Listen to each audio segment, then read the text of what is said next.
इसीलिए जानबूझ करके इनको जवाब न देना पड़े, इसीलिए भाषा उत्तर प्रदेश के सदन में खराब बोली, जिससे सदन स्थगित हो जाए।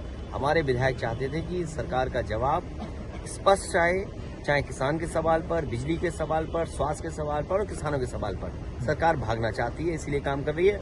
और वन नेशन वन इलेक्शन, ये मन विधान से चलने वाले लोग हैं। लोकतंत्र में एक तंत्र ये चलाना चाहते हैं, ये तानाशाही की तरफ लेना जाना चाहते हैं। जो रीजनल हैं, जो पार्टीज और जो जमीनी मुद्दे हैं, उनसे ध्यान हटा करके ये बड़े बड़े सवालों में चुनाव करा करके पूरे देश को अपने हाथ में कब्जा करना चाहते हैं। सर, सीएम बार बार नाम दिया उनको, नाम लेना क्या है, वो उनके मानते ही नहीं, सम्मान ही नहीं देना चाहते हैं, इसीलिए इस तरह की भाषा इस्तेमाल कर रहे हैं। उन्हें जो सभी लोग, सभी सांसद जो मांग कर रहे हैं, उनको सांसदों की मांग को मानना चाहिए। और अगर बाबा साहब भीमराव अम्बेडकर जी का अपमान किया है तो उसको माफी मांगनी चाहिए। ये एआई नहीं है, ये कोई टेक्निकल फॉल्ट नहीं है, ये फॉल्ट आपके अंदर रहा जिसकी वजह से आपने ये बोला है। ये एआई नहीं है, ये आपका नेचुरल भाव है जो अंदर से निकल आया आपको बाबा साहब अम्बेडकर। इसीलिए हम लोग कहते थे लोकतंत्र खतरे में है, संविधान खतरे में है, और वो बात आज सामने आ गई राज्यसभा में और लोकसभा में। बीजेपी के लोग संविधान और लोकतंत्र पर नहीं विश्वास करते। चलिए, धन्यवाद। Sir, one nation one election को लेकर आपको क्या कहना है, क्योंकि पूरा इसको लेकर पार्लियामेंट में बवाल हुआ है। भारतीय जनता पार्टी नया नया फैसला लेती है जिससे जनता का ध्यान हटे। बुनियादी सवाल वही है कि किसान की आय दोगुनी बढ़े, नौजवानों को नौकरी रोजगार मिले। जो बड़े बड़े सपने दिखाए थे इन्वेस्टमेंट के, वो इन्वेस्टमेंट जमीन पर पहुंचा कि नहीं पहुंचा।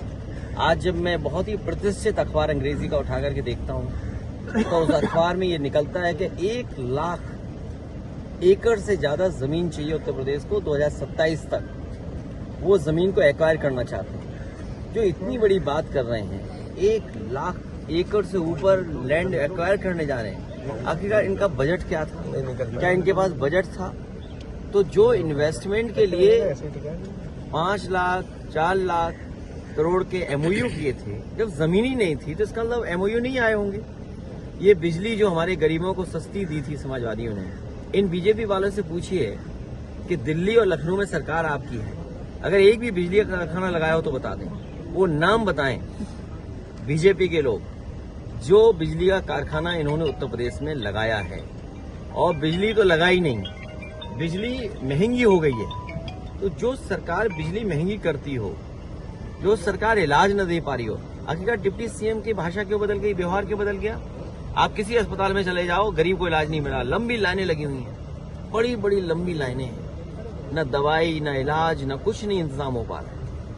बीजेपी के बीच बहस हुई। बाबा साहब भीमराव अम्बेडकर जी पिछड़े, दलित, वंचित, शोषित और जमीन पर रहने वाले लोग, गरीबों के भगवान हैं और भगवान की तरह उन्हें हमेशा सम्मान किया, भगवान की तरह पूजते हैं। आज भी गाँव गाँव आप जाएंगे तो उनके कैलेंडर होंगे, उनकी तस्वीर होगी, उन्हें लोग पूजते हैं।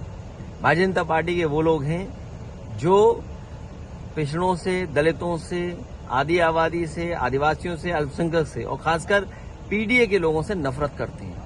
पीडीए के लोगों का हक छीना है, पीडीए के लोगों को उन्होंने दूरियां बनाई हैं। पीडीए के लोग ही भगवान मानते हैं बाबा साहब अम्बेडकर जी। मैं विधायकों को धन्यवाद देता हूं कि बाबा साहब के सम्मान में वो इस तरह निकले। सर, अमित शाह ने जिस तरह से